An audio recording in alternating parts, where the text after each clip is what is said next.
Hello students, in today's video we are going to start what is means by projectile motion.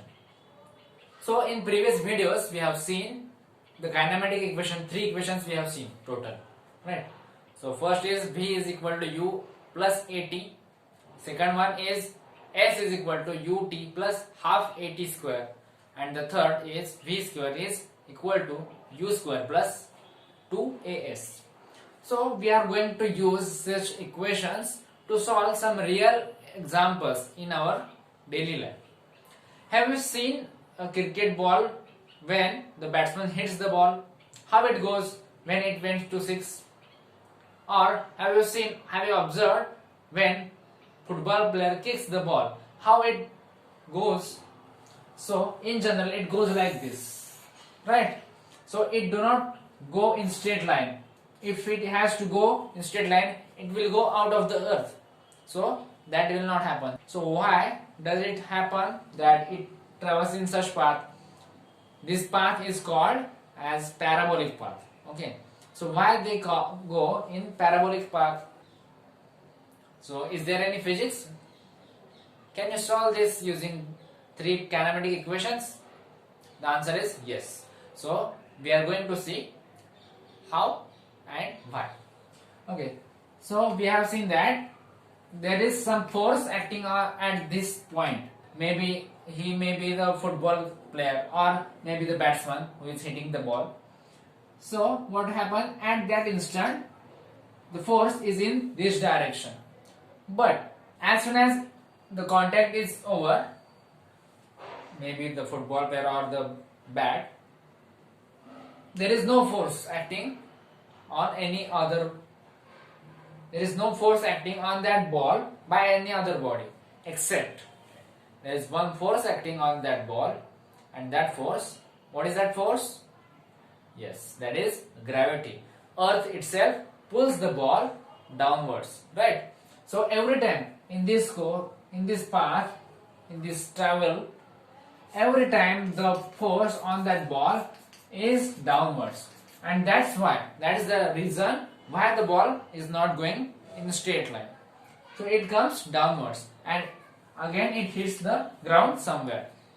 So after this learning of projectile motion, if we know the initial velocity, which we will call u, and the angle with the horizontal, that is with the earth surface, if we know these two things,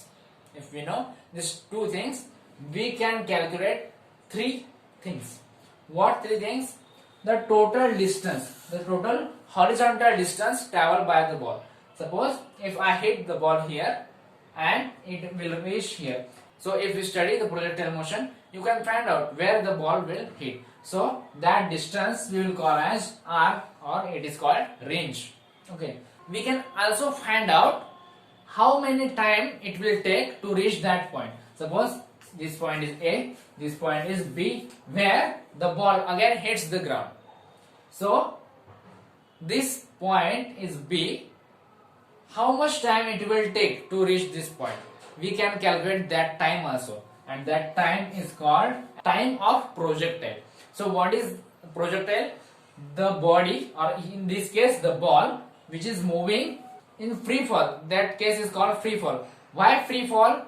Because in except this point, there is no other force except the gravity. Only gravity is acting on this body.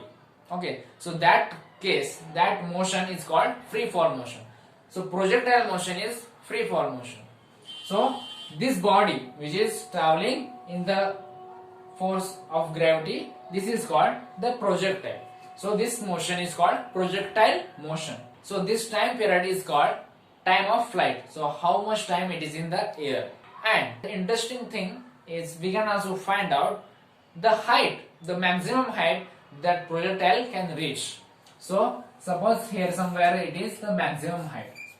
There will be some point up to which the ball is traveling in upward direction. Though the force is in downward direction, the ball is traveling upwards because of the initial force. Maybe the force hit by the batsman or the football player. So the ball is traveling upwards. But after a certain time, after certain distance it moved along horizontal distance and vertical distance, it tried to come back on the earth surface. So that point from where the ball tried to come back, that is called the h, that is the maximum height. Okay, so if we try to solve the kinematic equations for this projectile motion, we can find out these three things if we know these two things, the initial angle and the initial speed. Okay, now how we can solve this? So here comes us to help the vector. Why vector is helpful here? We can resolve this into two different directions. So that is very important. As we have seen in earlier video, resolution is important. Okay, so in planar cases, in planar motion, so this motion is in plane, one plane, which is the plane. So this is horizontal distance and this is vertical. So in these two axes only the ball is moving. Suppose if I am moving in this direction, okay, so it will not move out of the plane, so it will move in that plane only. Okay, suppose if I have thrown the ball in some angle, then there will be another plane in that direction, so it will not move in this direction. It can move the direction only if there is wind. Okay, so it can change the course of the ball or change the path of the ball, but we are supposing here there is no wind, there is no other force than the gravity. Only gravity is acting on the ball or on the projectile. So what we can do here, we can resolve the vector into two directions. So what we will do, we will resolve this in horizontal direction and in upward direction against the gravity. So we can resolve these two sides and then we can find out we can use equations for horizontal direction and similarly for the vertical direction. So we will solve this in the next video. Until then, I will give you hint. Okay, I will give you hint how to solve this. Suppose I am moving in this direction. So gravity is acting only along downward direction. So in this direction there is no acceleration. So we have seen we have three equations. S is equal to ut plus half at square. Okay, v is equal to u plus at. We need not to use third equation. If it is required, you can use that also. V is equal to u square plus 2as. If it is needed, you can use that equation. But we not need to use this in projectile motion. So if I had to find out r, okay, first you have to find out t, but I will tell all the equations how they are changing. So along x-axis, what will happen along x-axis? Along x-axis, acceleration will be 0. Okay, so you can put that. And along y-direction, acceleration is minus g. Why minus g? Why not g? What is g? G is acceleration due to gravity. So g is equal to 9.8 meters per second square. So that is acceleration due to gravity. But I am putting a is equal to minus g or ay. That is acceleration along y-axis is minus g or minus 9.8 meter per second. So why it is coming here minus? This is because the axis in this direction. Here is it is the positive is upwards. So what the negative sign indicates, the acceleration is in downward direction. So that's why it is negative here. Okay. So keep these two quantities in mind, and the most important thing is at this point, at maximum height, only at this point the vertical velocity becomes 0.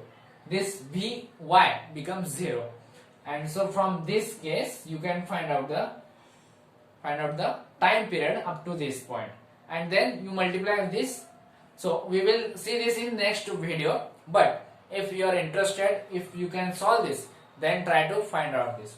So you can put along this direction, it is ux, in this direction uy. This is initial speed along x-axis, along y-axis, and then vx, vy, ax, ay. Ax will be 0, ay is this, and t. So t is same everywhere, and s is x for x direction and y for y direction.